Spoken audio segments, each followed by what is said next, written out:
Brief note before the show starts. There's a syncing problem. It sounds like people are being very rude and speaking over one another, but I assure you, it's just the playback.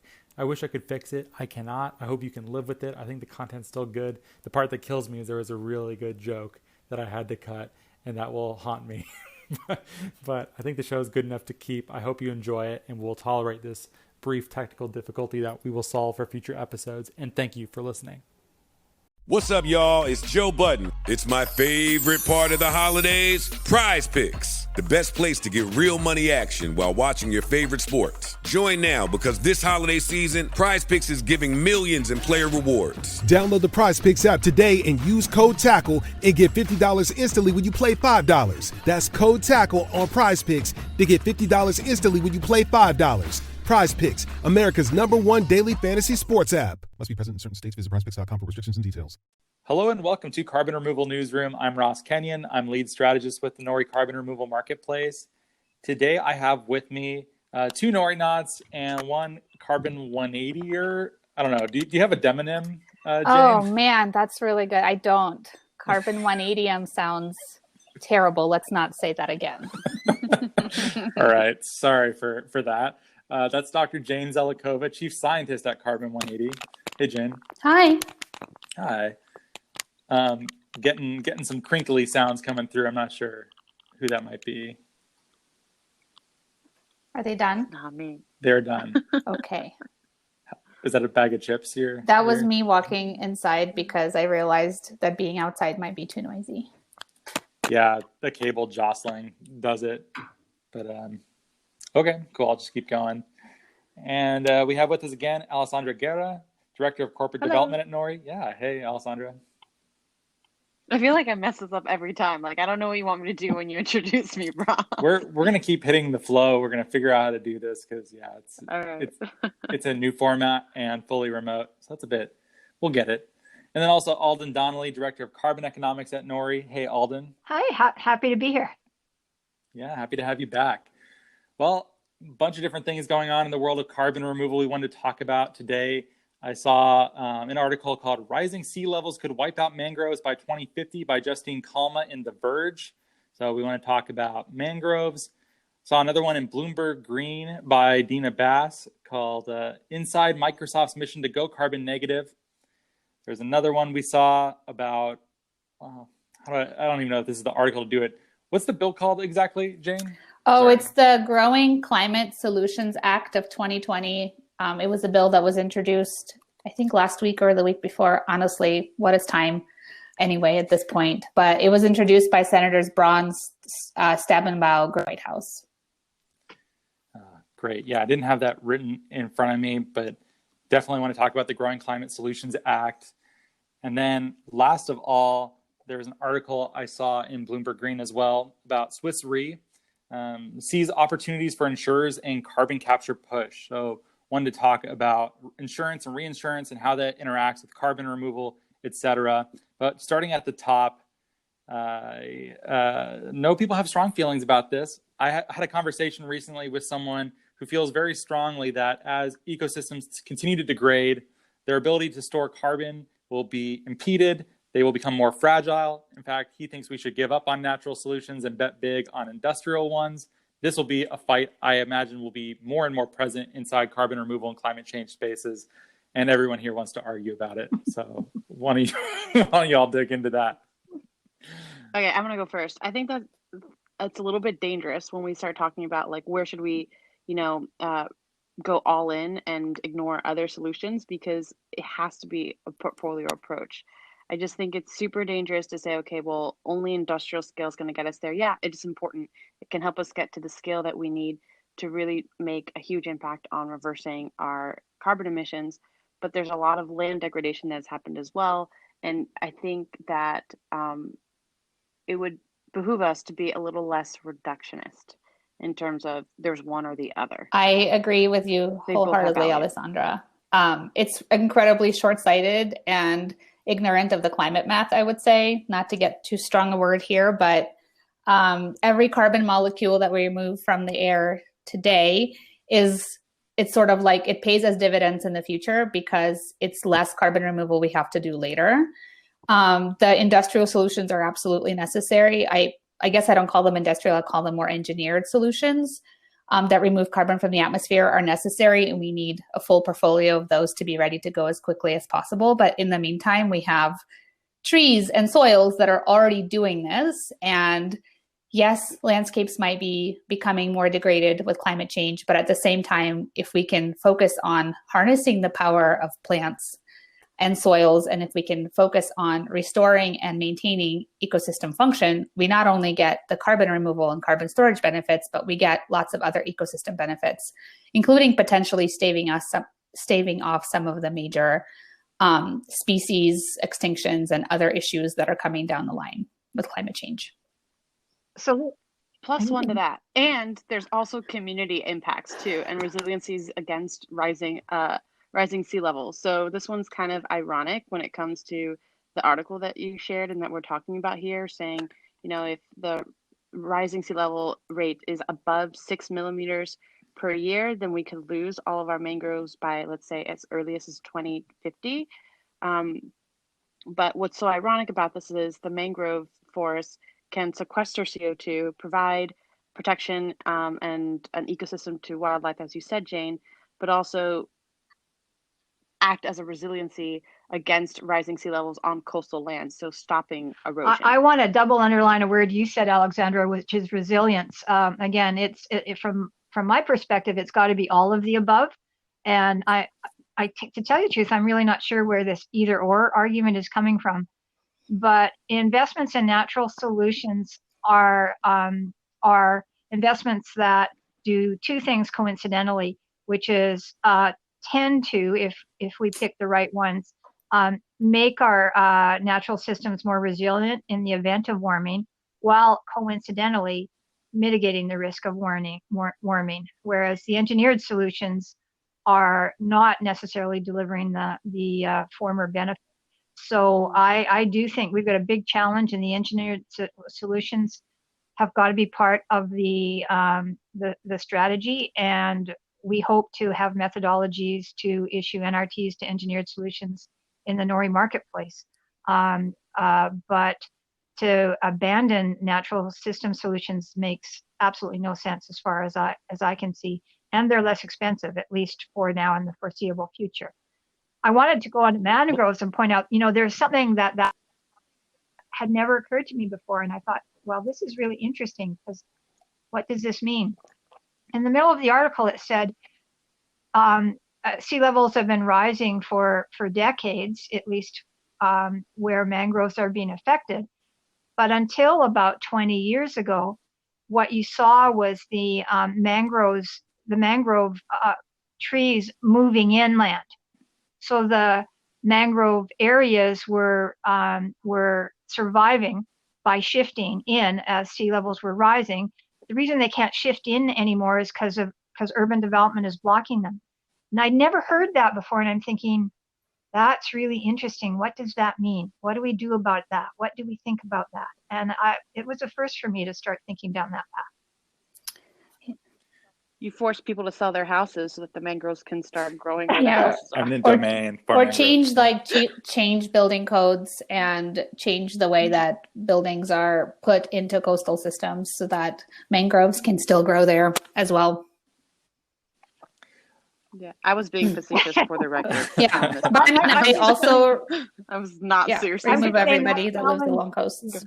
That challenge is fundamentally different and more complicated than I really kind of understood it to be before I read that. Yeah. Okay, wait.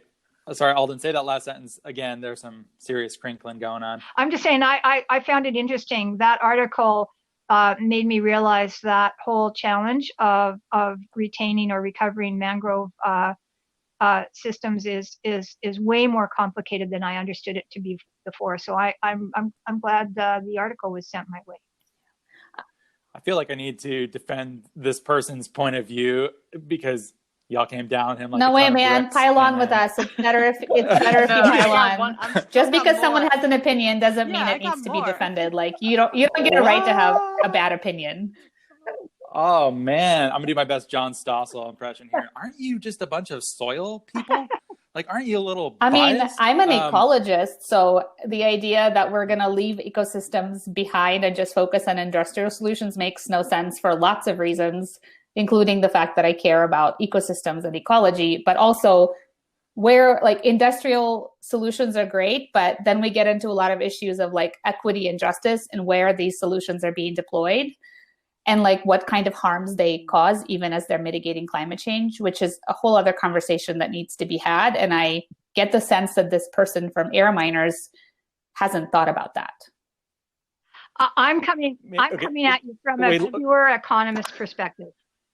I can guarantee you that hundreds of thousands of acres of cropland and grassland would almost immediately start to adopt regenerative practices if they had certainty of a $35 to $50 a ton revenue stream for the carbon they draw down and have the capacity to store in their soils and root systems starting today. And some of the engineering solutions promoters, not all of them, are saying, no. Don't make your soil system more resilient in the event of warming and store all that carbon for $35 to $50 a ton because we need 300. So it's like a financial argument that any money that is going towards nature-based carbon removal solutions is necessarily withdrawing money from what would be going to industrial solutions. Like that's the argument. Which are more expensive. Right. Okay, so like the best case interpretation of this argument is that if you're going to invest in mangroves right now, and they're probably going to be gone just from the world warming by 2050, is that money not just evaporating? Are not those efforts just going into nothingness rather than something that is more industrial? No. You think there is a chance to reverse it? Yeah, by 2050. Yeah. Okay. So first of all, the article said the study that it was citing said at earliest 2050. And that's like saying, if it was faster than 6 millimeters, and right now it's like 3 millimeters of rising per year. So like, I think it was a little bit exaggerated in terms of how soon this might be. And so there is plenty of time to continue to invest money into carbon sequestration with mangroves. There's so many co-benefits, as Jane so aptly put. And you have to think about like the ecosystem and economic impacts. Like, the fishing economy here in South Florida. So I'm in Miami, Florida. I walk by mangroves literally every day. I could probably look outside my window and see one. And it has drastically changed the types of fish that people can catch. And there's like these whole downstream effects that we have to think of the bigger picture. And it's not just carbon. And even if it was just about carbon, mangroves themselves can sequester anywhere from 50 tons to 222 tons per acre, which with Nori, I mean, we're working with Regen Ag, and that's like half a ton to 1.5 tons per acre. So as much as I love our farmers and I continue to work at Nori and love the things that we do, like that is a huge difference from 50 to 200 to half a ton. I'm done. I'm going to get off. Could I say, I kind of read it from a different perspective. I really appreciate that the article has started me down a path of thinking about what the mangrove recovery plan needs to be that I hadn't been thinking about before. And it's valuable to come up with a solution. Alexandra just told you why. The other side of me said, interesting that he chose mangroves as the natural system comparison to make in the pro-engineering solution argument, because while we're figuring out how to recover the mangroves, there are so many other solutions, even at a ton an acre, that are effective, have huge co-benefits, and a lot less costly than the engineering solutions. So I guess I'm really glad to know more now about the mangrove situation because of the article. But he didn't pick the right comparison for a valid argument. Okay, I'm preparing for an angry email now. Well, I mean, I'm assuming it's a he. Did he actually point out mangroves as an example of why we should just chuck the efforts to restore ecosystems out the window and focus on building giant air-sucking machines? Mangroves were included. I think croplands were too. I saw a couple articles that he had sent. We had a friendly conversation. It wasn't something malicious. Yeah. I think it's a fair point to discuss, but also fair to push back quite strongly too. I'm glad you bring it up, and I just wanted to say, like, we're not picking on this one person. Like, you're using them as an example for an argument or a This point that is brought up definitely an all the archetype, time. and it's like one that I come across all the time. There seems to be this tension between engineered and nature-based carbon removal solutions. It's a tension that we come across at Carbon 180 all the time. We work on the full portfolio and we focus on both. But there seems to be this like zero-sum game, or the assumption that just because you're focusing on one means that necessarily you're like don't care about or dismiss the potential of the other one.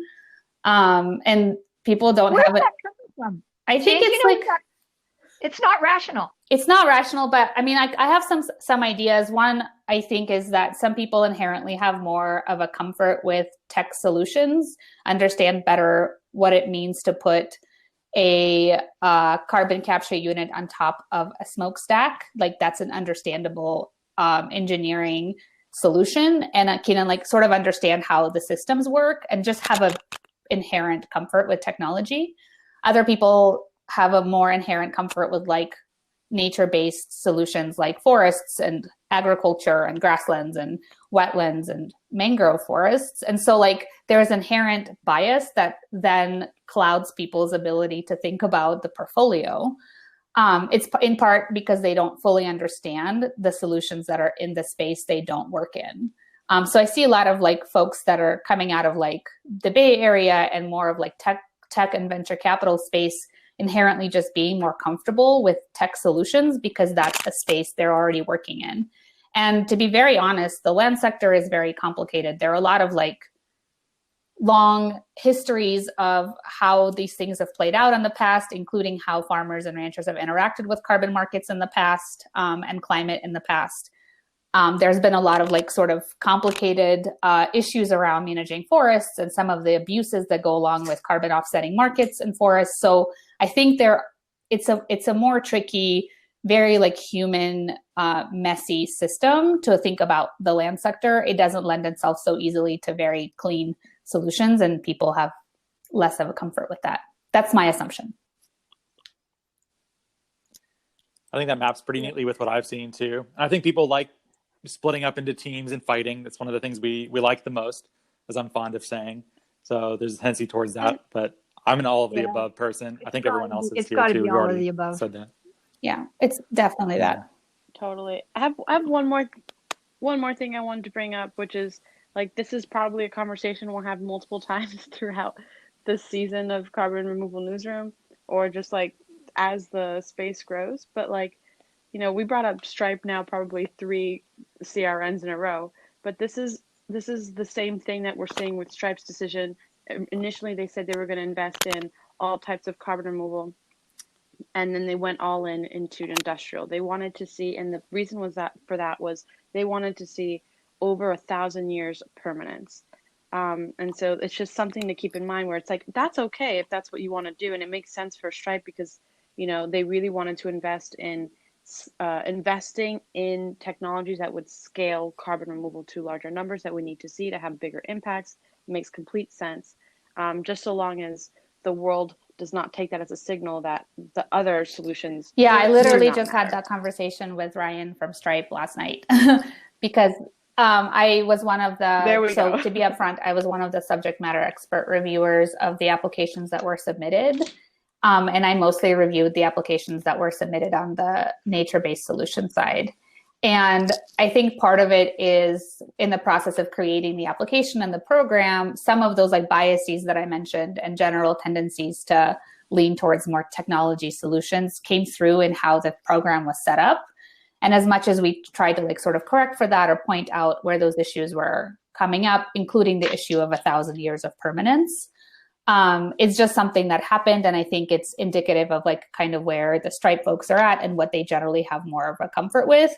But it's also part of their strategy to invest and be the first buyer for things that are really like need a lot of help and aren't proven yet. And we know that trees have been photosynthesizing for millions of years, and we know that soils have been storing carbon for millions of years. So the the solution space, the sort of like the space in which we can make a difference for nature-based solutions, it's different.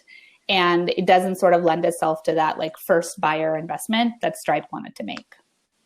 I think it's, I'm feeling baited here. And so my recommendation to all of us, but myself in particular, is I'd love us to have another conversation, just that's nothing about, it's all about permanence, because, the concept of 1,000 years of permanence is very, very, very hypothetical. I have concerns about people thinking that CO2 could be injected into what is in fact a natural geological system in gaseous or liquid form, and that automatically converts into a promise of 1,000 years of permanence. If it's not mineralized immediately, you don't really you don't know what you got. But I think we maybe should move on. But I'd love to have a separate kind of really comprehensive discussion about permanence one day. I think that'd be fun. Yeah. Yeah, I knew this topic would be spicy. Yeah. I didn't know it would be this dominant for the entire episode. I think like I take your point. I'll just say for me that the permanence of geologic storage is less of a concern. It's something that I don't worry as much about, especially if the wells that are being injected into are, properly capped and monitored, which in the US, there are some rules about that are on the books, and more are coming down the line. So I'm less worried about that, although I think we also have geologic formations and sort of the kinds of geologies where that mineralization happens much more quickly.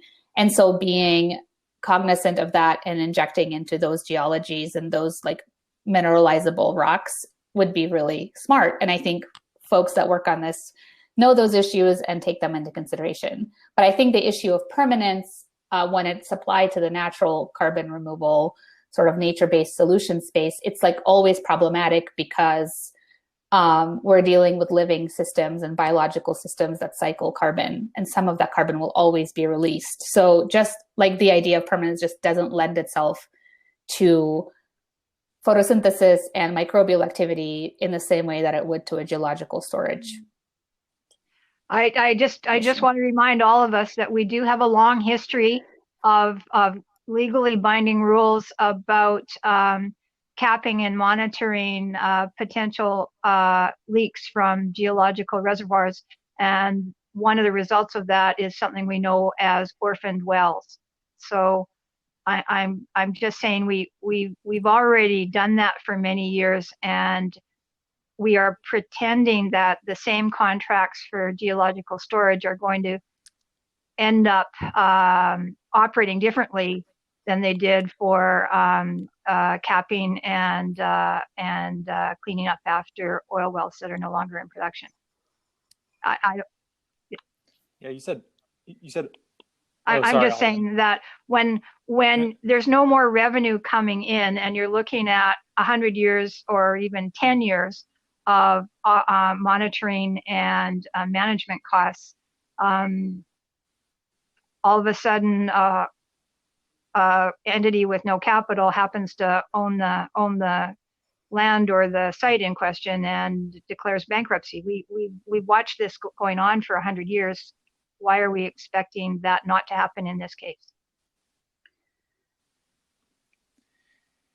Jane, do you want to take this bait, I think, or is it okay? I agree that there are many orphaned wells. Having lived in Colorado and Wyoming over the last many years, it's a really big issue, especially in Wyoming, where a lot of there's only like a couple of people whose job it is to check the wells and how well they're being capped, and so it's a major problem.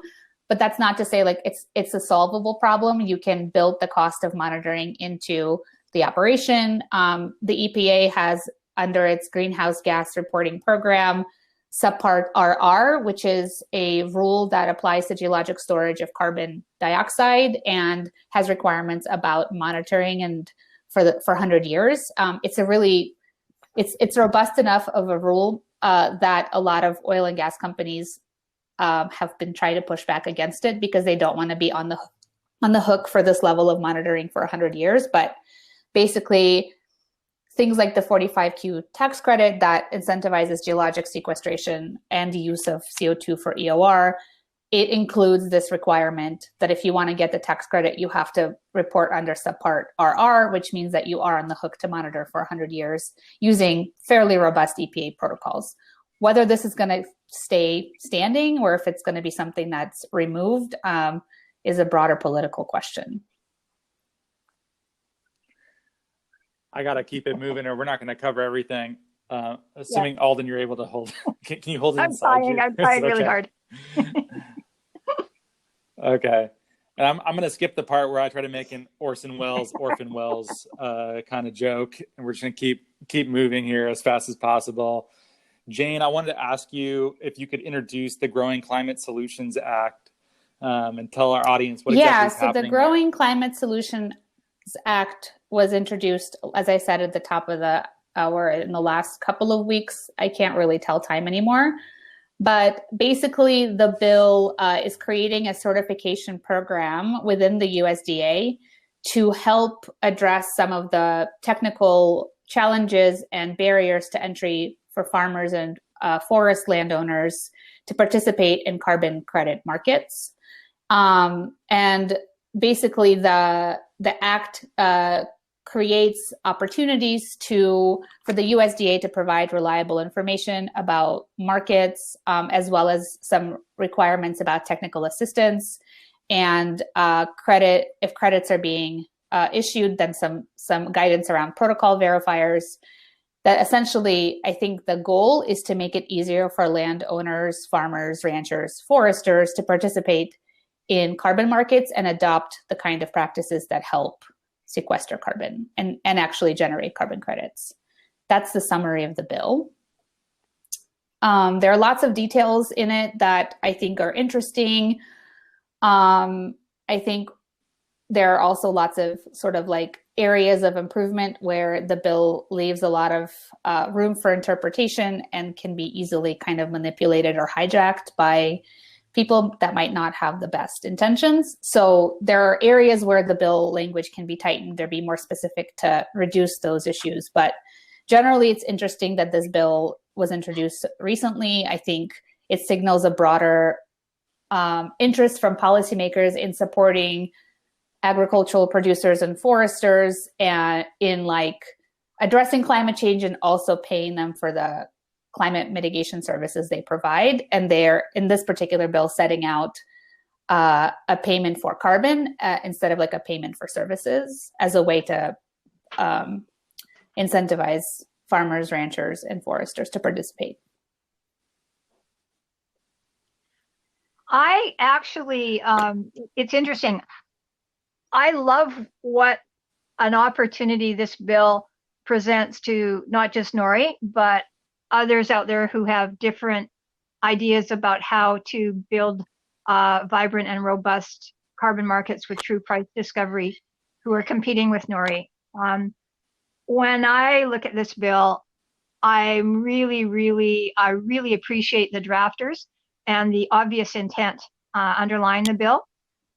Personally, I think they have not a lot of their ideas about what they need to address, the barriers they think government needs to address to release these markets, including Nori, are based on some misunderstandings, I think. But I'm not even worried about that. The bill establishes a division and leadership who are first supposed to be assessing existing markets, existing ways of doing things, and preparing and filing a report by October 2022. I am so excited because that means between now and October 2022, Nori's just going to show we know the best way. So it's such a huge show by doing opportunity for us. I couldn't be more excited. I mean, I'm happy that Nori is excited. I think there are a lot of issues about what showing expertise and knowing what you're doing actually means, especially if the roadblocks that are identified and being solved for aren't the right roadblocks, or aren't representative of the realities that farmers and ranchers and foresters are facing, and what keeps them from implementing carbon sequestering practices. So I think that the intention is good. The follow through could use some work. We got lots of time in that schedule to demonstrate both why some of the roadblocks they're focused on right now aren't maybe necessarily the ones they need to focus on, and why there might be other roadblocks that are better suited for government attention. One of the questions ends up being, what part of this do you ask government to do, and what do you leave to the market? And how do you make sure in anything you do as government is spending taxpayers' dollars in a way that is most likely to lever maximum private investment into the outcomes you're trying to achieve? And I think if we focus on that, we can take the prescriptions we see initially outlined in this bill from where they are to where they need to be. I don't agree they're in the right place now, but I'm really excited about the opportunity that exists to fix that. Okay. I can't really argue with that. I can only say the areas of improvement in the bill are plenty, and there seems to be like a lot of time to continue improving it. Some of the stuff that I'm worried about, some of the stuff that I'm excited about is that this is providing additional support or additional kind of signaling for the USDA to get more involved in supporting farmers and ranchers and foresters in doing this. We already have talked in the past in other podcasts about the fact that the USDA has many programs that are aimed to support farmers and ranchers as they work to implement conservation practices that can deliver the benefit of carbon sequestration along with others. And so adding, I guess, more capacity to the USDA to work in this space, I think is a really positive development. I think the reliance on carbon markets as the solution that the USDA is going to help implement feels a little bit weird to me, because the things that the USDA can provide and does a really good job at today are technical assistance and grants and cost share support for farmers. And sort of like adding extra administrative layers and extra, without adding a lot of capacity to the USDA to do this well, worries me. So adding a whole other kind of program that's going to certify technical assistance providers to provide assistance on markets specifically, that feels like an extra administrative burden. I don't know if you've all talked in the past about how hard it is to get certified to provide technical assistance to farmers. It's a really challenging, administratively burdensome process. A lot of people just skip it entirely because it's such a pain. And so creating like that requirement within this program just creates additional administrative burden that the USDA then has to figure out how to meet without growing the USDA as an agency's capacity to deal with this.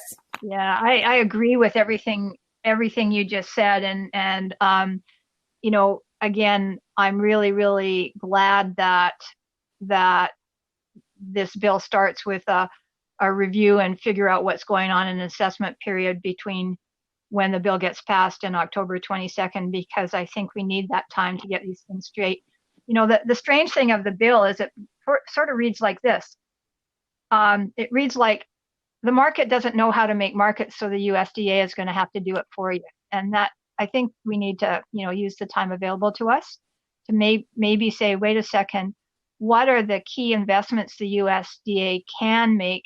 And there are many that are giving the signals to the market that the market needs to be motivated to respond as efficiently as markets can when properly motivated.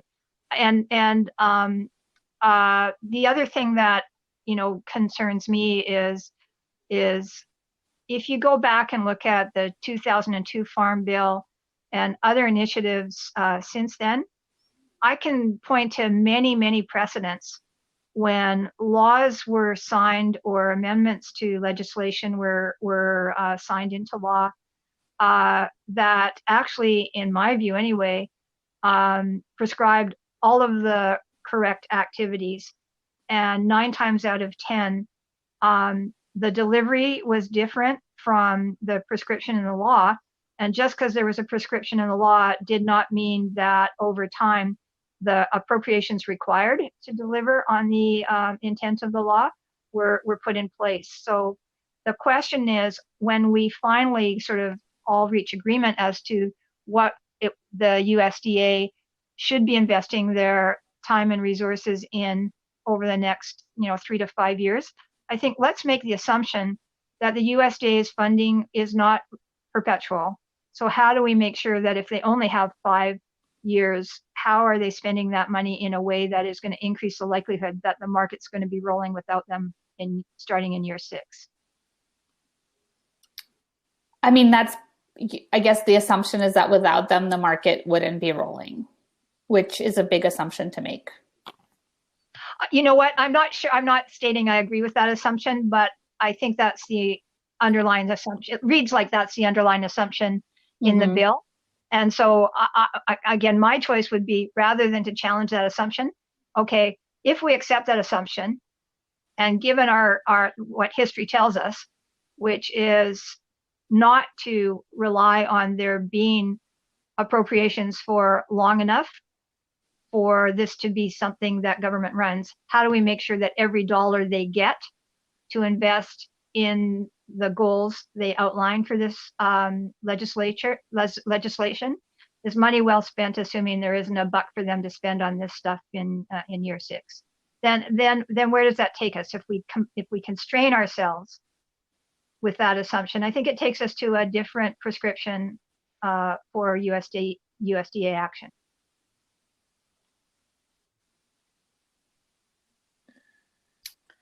Any last words there? Well, Jane, I mean, I think there's a lot more to say here about this particular bill. If you go to the website for the bill, you can see who the sort of supporters and sign-ons are, which include really large, like McDonald's, Microsoft, Land O'Lakes, and then big NGOs like the Nature Conservancy and EDF and Cargill and Danone and all of these major companies. And so it's an interesting combination of people that have, I think, weighed in and support this particular legislation. But then when you look at the specifics of the legislation, where it requires the Secretary of Agriculture to create a sort of like advisory council to advise and lead this work, the membership of that is pretty open to private sector influence. And including like requiring no fewer than 10 representatives from the agricultural industry to be appointed into this particular advisory council. And so I think there is a real concern that ag industry representatives and other private sector kind of voluntary market members could bias the process or reduce the credibility of the standards that are being applied, because, having to contend with tighter standards is more costly. So I think there's just like issues like that need to be considered. It's not the end of the world. It's just something that we have to be aware of. Well, fair enough. I think that's a fine addendum to add. We only have a couple minutes for each of these 2 remaining topics. Alessandra, are you I'm still hanging alive out. over there? I only try to pitch in when I really feel strongly about something. Yeah, same. That's fine. Can you briefly catch us up with what's going on with Microsoft? Yeah, I don't think that there was anything particularly new other than this article came out. It talked within the framework of what Microsoft is trying to do. We've talked about this back early, what was it, January or February, when they had their initial announcement that Microsoft wants to go carbon negative by 2030. They want to remove all their historical emissions by 2050 since 1975. And this article did say something that was new information, which was how much they're wanting to pay and how many tons they're wanting to pay for. So they're thinking to buy, 2 million tons in the next year, 6 million tons, in the next following years to get to 2030. And what was really interesting, I'm sure Alden has lots to say to this, was that they wanted to, they're aiming to pay $20 a ton. That's part of the goal now, new information that they want to lower the price of carbon removal to $20 a ton. And they haven't made a statement on, which methodology that they want to support. It sounds like it's still very much, a broad array of carbon removal methodologies from industrial to nature-based solutions. But they did say that they want to like lower the price to $20, which I find interesting. Do you know why they're wasting their time no, with why you natural solutions? Oh wait, can I ask a question about that? So I didn't quite understand if it's that they want to bring the cost down to $20 and that they're willing to pay more as they start, or if like they're just going to be paying $20 a ton, which I will say in the carbon offsets market, it's really a race to the bottom for most carbon offsets that are being generated in the voluntary market. They're cheap and their quality is questionable. So I guess it could be considered radical to say $20 a ton is what you're going to pay. But I'm wondering if that's like an aspirational goal to bring the cost down to that and pay more now as carbon removal costs more. It's a lot more expensive. It shouldn't be $5 or $10 or $20 a ton. I don't. Yeah, I don't. I don't think we know the answer to that question, and it's worth asking. But just a couple of facts. In the U.S. in 2018 and 19, each year, more offset credits were bought through traditional registries and brokers. Each of those years then had been acquired for over almost 10 years prior to those 2 years. And that sounds like a big number. And Microsoft was actually a not insignificant part of that. But for that supply of offset credits that were sold in 2018 and 19, the average price paid by the buyers was $3 a ton. I would argue they might want to pay a little more attention to the actual underlying environmental value of the certificates they bought, because it's really $3 an offset credit. I don't think the underlying value of the average one of those certificates is anywhere nearly 1 ton, but that's another conversation for another day. So, but if you're coming from that place where it seemed that there was a lot of offset supply available for $3 a ton, throwing a price of 20 out there might well represent an attempt to drive the price up, which I appreciate. I think there's a distinction to be made here in terms of like carbon offsets versus carbon removal offsets or credits. I mean, it's crazy to me that we still don't have like a distinct term to differentiate between what is an avoidance offset for carbon versus a sequestration. Hopefully, us and the podcast and the group and air miners and the people in the space will eventually make that. But I think that they have the prices for non-carbon removal offsets are lower, as you said, but they're trying to redo their whole program. So they're not even going to be procuring offsets the way they had before, at least as to my knowledge. They're completely rewriting their structure of their carbon program to meet these new goals with a high focus on carbon removal. And like you said, Jane, like they're just a higher cost per ton of carbon removal. And my guess personally would be that they're not even thinking about some of the previous offset options that might not necessarily represent carbon sequestration. Well, what you just said, Alexandra, was consistent with the impression I got, which again, my impression without clarification is that they very clearly know that when they throw the number 20 out there, they're talking about a much higher price than has been realized in the traditional offset markets, even very recently. So I got to give them a lot of credit for that. I had another reaction though to the article. It was interesting in a couple of places. The author seemed to be trying to make the point that Microsoft's leader of this initiative has the horrible task of trying to do the impossible. And then it's interesting, and then listed a number of carbon drawdown and retention opportunities, and then suggested they were all very, very expensive. And at least two of the opportunities listed in the article are totally profitable at $15 to $20 a ton. So I kind of didn't want the world to think that this is so far out of reach as is implied in that article.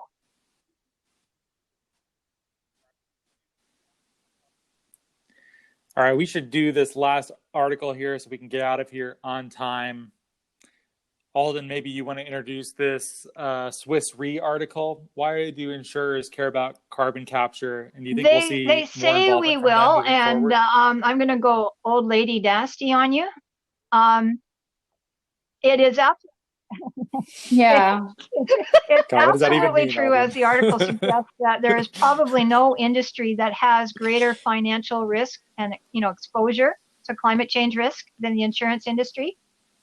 And the first time I was invited in to sit down with three major reinsurers where they were declaring that they were going to invest to address climate change risk using the very same words I see in today's press release, was in 1997. And you know what? The reality is that there are two things true about the insurance industry. One, they probably, as corporate entities, are most at risk due to climate change, and they also sit on the biggest piles of cash that and pool of investment capital. So I really, really, really hope that this is the beginning of an era where they, as significant direct shareholders and equity investors all through our economy, because they sit on so much cash when they're collecting our insurance premiums and pay them out, that they actually start managing their asset portfolios in a manner that's consistent with their ideas, because I haven't seen that happen yet. And does this mean they're actually going to invest the capital they're controlling in direct air capture? That would be great. But are they just positioning themselves one more time to start a dialogue with government to negotiate the tax credits that will cover off their risk that does not involve them actually changing their investment profile at all?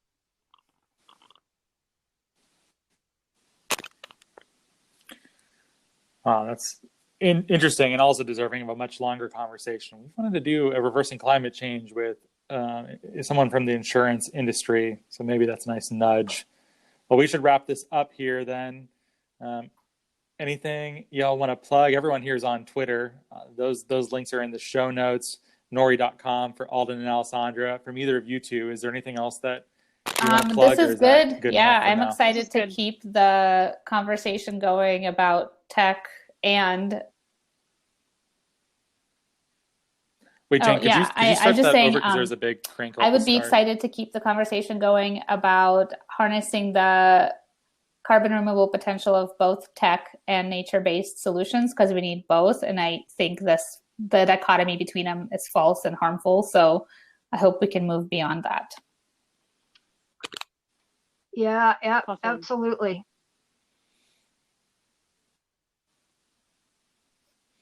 Well, I didn't expect the episode to hinge so much on that relative to what's happening in DC. So that was fun. Links are in the show notes to all the articles we discussed, to the various panelists that were on the show, their organizations, etc. Yeah, thanks so much. Thanks so much for being here, everyone. Yeah, and thanks for listening. If you like the show, please tell your friends, rate and review us on iTunes, Apple Podcasts, Stitcher, and so on. And thank you so much for listening.